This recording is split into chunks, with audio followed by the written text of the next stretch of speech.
সেই মুসলমানদেরকে অস্ত্রের নামে রাবার বুলেট দিয়ে, অস্ত্রের নামে বুলেটের আঘাতে তাদেরকে ক্রস ফায়ার করে দুনিয়া থেকে বিদায় করে দেওয়া হতো। এটা ছিল নাকি ছিল না?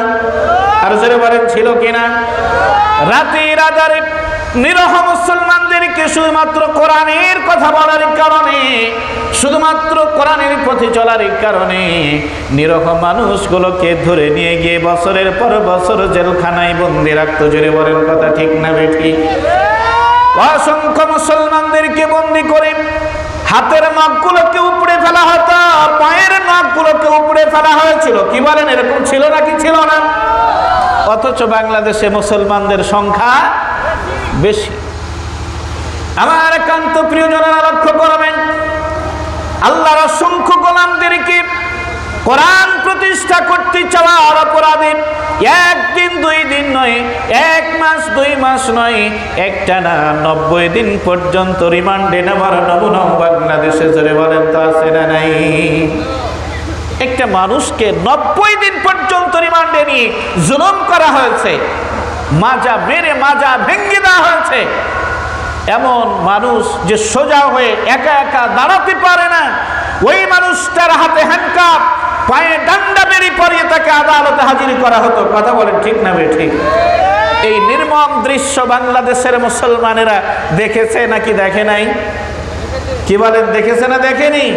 এটা দেখেছে।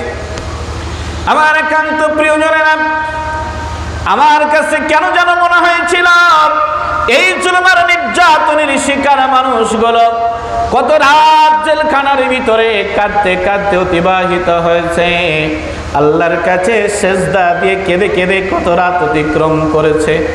এই লোকগুলো ঠিক সেই সময়ের খাব্বাব রাদিয়াল্লাহু তাআলা আনহুর মতো বলেছিলেন, ও আল্লাহ তোমার সাহায্য কবে আসবে?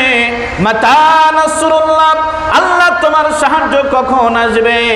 ঠিক ওই জামানার মানুষদের মতো এই জামানাতেও জেলখানার মধ্যে বসে বসে মানুষেরা কেঁদেছে আর আল্লাহর কাছে দোয়া করেছে, আল্লাহ এই জালেমের জুলুম থেকে আমরা কখন নিরাপদ হতে পারবো? এই জালেমের ষড়যন্ত্র থেকে আমরা কখন বের হব? একদিন নয়, দুই দিন নয়, 14 বছর পর্যন্ত গুম করে আয়না ঘরে বন্দি। কি জোরে বলেন কথা ঠিক না বেঠি? আচ্ছা, আয়না ঘরে যাদেরকে বন্দি করা হলো, আয়না ঘরে থাকা অবস্থায় স্ত্রী হারালো, সন্তান হারালো, পরিবার থেকে বিচ্ছিন্ন হয়ে গেল, নিজের মানুষটা বেঁচে আছে নাকি মরে গেছে পরিবারের সদস্যরা সে কথাটাও অনেক সময় ভুলে গিয়েছিল। কথা বলেন ঠিক না বেঠি? আমার একান্ত প্রিয়জনেরা লক্ষ্য করবেন, তৎকালীন সময়ের মানুষেরা, মুসলমানেরা নবীর কাছে এসে বলেছে, ও আল্লাহর পয়গম্বর, এই জুলুম আর নির্যাতন সহ্য হয় না, আল্লাহর কাছে একটু দোয়া করবেন, আল্লাহ যেন তার পক্ষ থেকে সাহায্যকারী পাঠায়া দেন, আল্লাহ যেন তার পক্ষ থেকে একটি বিজয় দেন। ঠিক একই প্রার্থনা, একই দোয়া 1450 বছর পরে বাংলাদেশের প্রতিটি জেলখানা, প্রতিটি ঘর থেকে আওয়াজ বের হয়ে আসে, ওগো আমাদের মালিক, ও আমাদের রব, আজকে আমাদের এই দুর্দিন নিরহ মানুষগুলোকে ধরে নিয়ে জেলখানায় বন্দি করে ক্রস ফায়ারে দেয়, হাতের আঙ্গুলের নখগুলো উঠায় নেয়, পঙ্গু করে দেয়, পায়ের মধ্যে বন্দুক ঠেকায়া পরিকল্পিতভাবে গুলি করে। কি আছে না নাই? কি জোরে বলেন, আছে না নাই? আমার প্রিয় ভাইদেরকে শুধুমাত্র কোরআন প্রতিষ্ঠিত করতে চাওয়ার অপরাধে এই জুলুম আর নির্যাতনের মধ্য দিয়ে যখন সময় অতিবাহিত হচ্ছিল, আমার প্রিয় মুসলমান ভাইরা তখনও যেন জেলখানার মধ্য থেকে বলছিল, আল্লাহ তোমার পক্ষ থেকে সাহায্যের বড় প্রয়োজন, কারণ তোমার পক্ষ থেকে সাহায্য না পেলে বাংলাদেশের এই জগদ্দল পাথর সরানো সম্ভব নয়। কথা বলেন ঠিক না ঠিক? যুগে যুগে আমরা অনেক জালেম দেখেছি, অনেক স্বৈরাচার দেখেছি, অনেক মাজলুমদেরকেও আমরা দেখেছি, নাকি দেখি নাই? ফেরাউন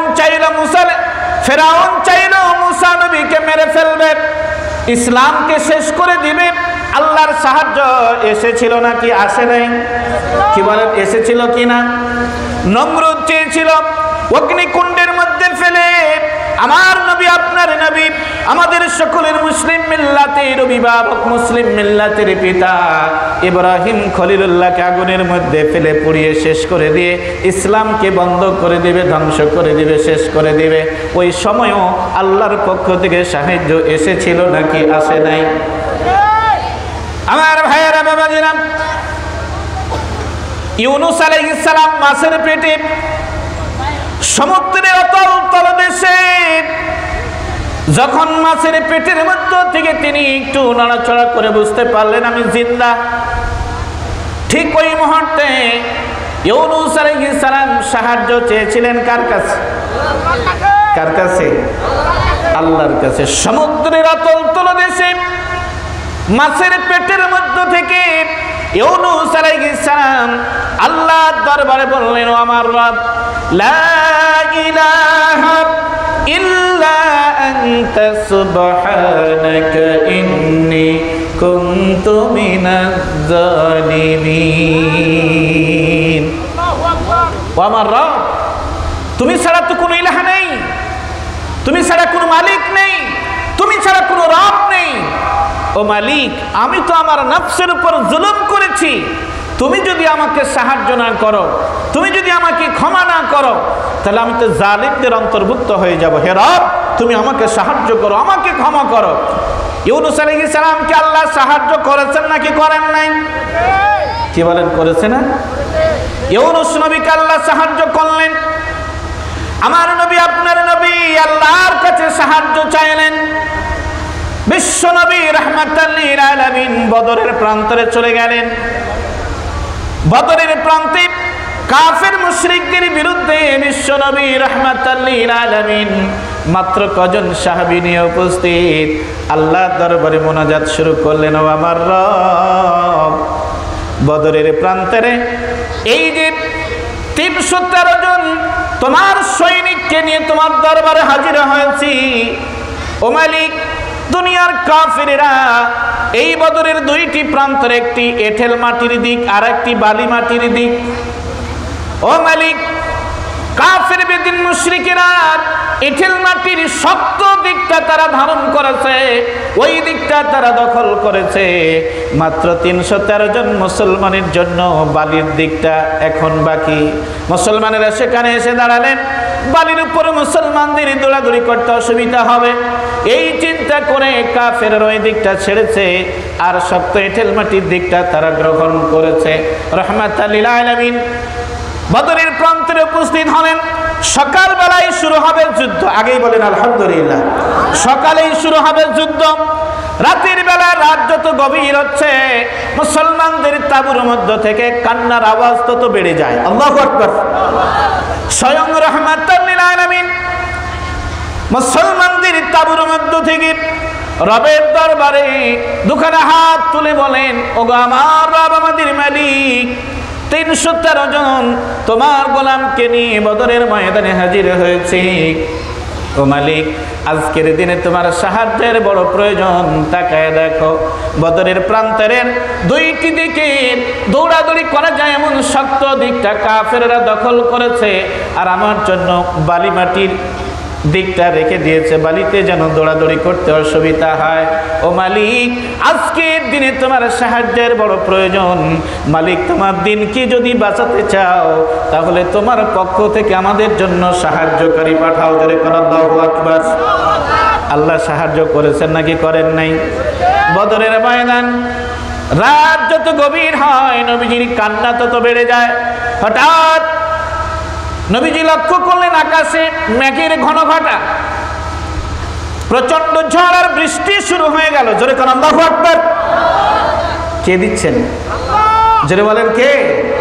আল্লাহ পাক রব্বুল আলামিন আসমান থেকে বারিধারা নাজিল করলেন, রহমতের বৃষ্টি নাজিল হয়ে গেল। এই প্রচন্ড ঝড় আর বৃষ্টির মধ্য দিয়া কাফেরদের তাঁবুগুলো উড়ে চলে গেল। আর এঁটেল মাটির উপর বৃষ্টি হলে রাস্তাটা মনে হয় শক্ত হয়, জি, রাস্তা পিচ্ছিল হয়ে যায়। আর যদি বালি মাটির উপর, বালির উপর যদি বৃষ্টি হয় তাহলে সেই বালিটা কি হয়? শক্ত হয়ে যায়। আল্লাহ রাব্বুল আলামিন ওই মুহূর্তে নিজের পক্ষ থেকে, আল্লাহর পক্ষ থেকে আল্লাহ সাহায্য পাঠালেন। বদরের ময়দানে কাফেরদের সেই দখল করে থাকা দিকটা কাদাযুক্ত হয়ে গেল। তারা আর দৌড়াদৌড়ি করতে পারে না, লাফালাফি করতে পারে না, এক বৃষ্টিতে লাফালাফি শেষ। অপরদিকে মুসলমানেরা দাঁড়িয়েছে, মুসলমানদের জমিনটাকে শক্ত বানিয়ে দিয়েছেন কে? আরো জোরে বলেন কে? ওই আল্লাহ আছে না নাই? আরো জোরে বলেন আছে না নাই? ওই আল্লাহ রাব্বুল আলামিন আজও আছেন। শুধু তখন সাহায্য করেছেন, এখন আর করবেন না। বিষয়টা কি এমন? জোরে বলেন বিষয়টা এমন? তখনও মুসলমানদের সাহায্য করেছেন যেই রব মুসলমানদেরকে আজও সাহায্য করছেন। কোন রব? সেই রব। কি কথা ঠিক না ঠিক? আমার একান্ত প্রিয়জনেরা, আজ থেকে নিয়ে 1450 বছর আগে আল্লাহ পাক মুসলমানদেরকে সাহায্য করলেন। ঠিক 1450 বছর পর মুসলমানেরা যখন লক্ষ্য করলো, ও মালিক, বাংলাদেশের জমিনে মনে হয় আর দিনের সূর্যটা মনে হয় আর উঠবে না। কারণ পরিকল্পনা বাড়তে বাড়তে 2021 সাল থেকে 31 সাল, তারপর আবার 41 সাল। কি ঠিক না ঠিক? আর এদিকে জুলুম আর নির্যাতন বাড়ে না কমে? জুলুম নির্যাতন বাড়তে থাকে। ক্ষমতার মেয়াদটা যত লম্বা হয়, মুসলমানদের উপর জুলুমটা তত লম্বা হয়। এই জুলুম আর নির্যাতন বাড়তে বাড়তে মুসলমানরা চিন্তায় পড়ে গেল, বাংলাদেশের হায় হলো কি, হচ্ছে কি? আল্লাহ, দিনের বিজয় কি কোনোদিন বাংলাদেশে হবে না? এই জালেম কি বাংলাদেশ থেকে বিদায় হবে না? বরং উল্টো জালেমেরাই চাইল ইসলাম বাংলাদেশে থাকবে না। এই কথা ঠিক না ঠিক? ইসলাম বাংলাদেশে রাখা যাবে না, ইসলামকে শেষ করে দিতে হবে। ইসলামকে শেষ করতে গিয়ে, ইসলাম প্রতিষ্ঠিত করতে চাওয়া একজন দুইজন না, প্রায় 7 জন আল্লাহর গোলামকে ফাঁসির কাস্তে ঝুলিয়েছে। জোরে বলেন কথা ঠিক না ঠিক? আমাদের কলিজার টুকরা মাথার তাজ আল্লামা সাঈদীকে 13 বছর জেলখানায় বন্দী রেখেছে। পরিকল্পনা একটাই, এদেরকে হত্যা করলে বাংলাদেশ থেকে ইসলাম মুছে যাবে। বিভিন্ন জায়গাতে গিয়ে তারা ঘোষণা করেছে বাংলাদেশে এখন ইসলামপন্থীরা আর নাই। কি বলেছে না কি বলে নাই? কি বলেছে কি না? বিভিন্ন ঠাকুরদের, দাদা বাবুদের দৃষ্টি আকর্ষণ করার জন্য তখন বলেছিল বাংলাদেশে জঙ্গির উত্থান হয়েছে। বাংলাদেশে জঙ্গি অনুসন্ধান করার জন্য আমেরিকা থেকে, বিভিন্ন জায়গা থেকে অলরেডি টিম পাঠানোর জন্য বিভিন্ন ব্যবস্থাপনা তৈরি হয়েছে। আলহামদুলিল্লাহ, এতগুলো মুসলমানদের কান্না, এতগুলো মুসলমানদের আর্তনাদ, এতগুলো মুসলমানদের ফরিয়াদ শুনেছেন কে? যদি বলেন কে শুনেছেন? আল্লাহ পাক রব্বুল আলামিন শোনায় দিলেন। বাংলাদেশের মুসলমানেরা যখন আল্লাহর কাছে বলল, আল্লাহ মাতা নাসরুল্লাহ, আল্লাহ তোমার পক্ষ থেকে কখন সাহায্যকারী আসবে, আমরা এই জুলুম থেকে কখন বাঁচবো? জেলখানার কয়েদিরা দোয়া করে, আল্লাহ জেলখানার ভিতরেও শান্তি নাই।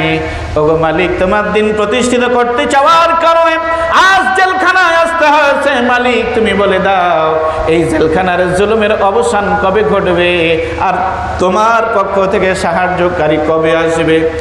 আল্লাহ রাব্বুল আলামিন যেন বান্দাদেরকে ডাক দিয়ে বলেন, ও বান্দারা, জেলখানার মধ্যে বসে তোমাদের কষ্ট হয়, আমার কাছে সাহায্য চাও। ও বান্দারা, তোমরা যখন আমার কাছে সাহায্য চেয়েছো, তোমরা শুনে রাখো, আলা ইন্না নাসরাল্লাহি করিব। ও বান্দা, আমার সাহায্য তো তোমাদের নিকটই আছে। বলেন আল্লাহু আকবার। আমার সাহায্য দূরে নাই, আমার সাহায্য তো তোমাদের নিকটই আছে, তোমাদের কাছে আছে। বান্দা, হতাশ হও না, ভেঙ্গে পড়ো না, নিরাশ হও না, আমি রব তোমাদেরকে সাহায্য করবই করব। জোরে করে আল্লাহু আকবার। আল্লাহ সাহায্য করেছে নাকি করে নাই? আর জোরে বলেন করেছে কি না? আমার ভাইয়েরা, বাবাজিরা, ইসলাম শেষ করার জন্য 7 জনকে ফাঁসি দিয়েছে বাংলাদেশে। কিন্তু বাংলাদেশের মানুষেরা, বাংলাদেশের যুবকেরা, বাংলাদেশের ছাত্ররা, এই বাংলাদেশের বৃদ্ধরা সিদ্ধান্ত নিয়েছে, না, 7 জন বিদায় করতে হবে না, 1 জন বিদায় করলেই ওরা শেষ। যেরকম কথা ঠিক না ঠিক? আন্দোলন শুরু হলো, আন্দোলনের এমন একটি পর্যায়ে এমন একটি পরিস্থিতি সৃষ্টি হলো, 17 বছর ধরে 16 বছর ধরে মুসলমানদের উপর জুলুম আর নির্যাতনের স্টিম রুলার চালানো সেই ব্যক্তিরা বাংলাদেশ থেকে পালাতে বাধ্য হয়েছে। কথা বলেন ঠিক না ঠিক? সেই তো আল্লামা বলেছিলেন, কোন এক মাহফিলে কথা বলতে গিয়ে তিনি বলেছিলেন, সময় এমন একদিন আসবে বাংলাদেশ থেকে পালাবার জন্য ইন্দুরের গর্ত খুঁজে পাবে না। সেটা বাস্তব হয়েছে নাকি হয় নাই? আরো জোরে বলেন, হয়েছে কিনা? আল্লাহ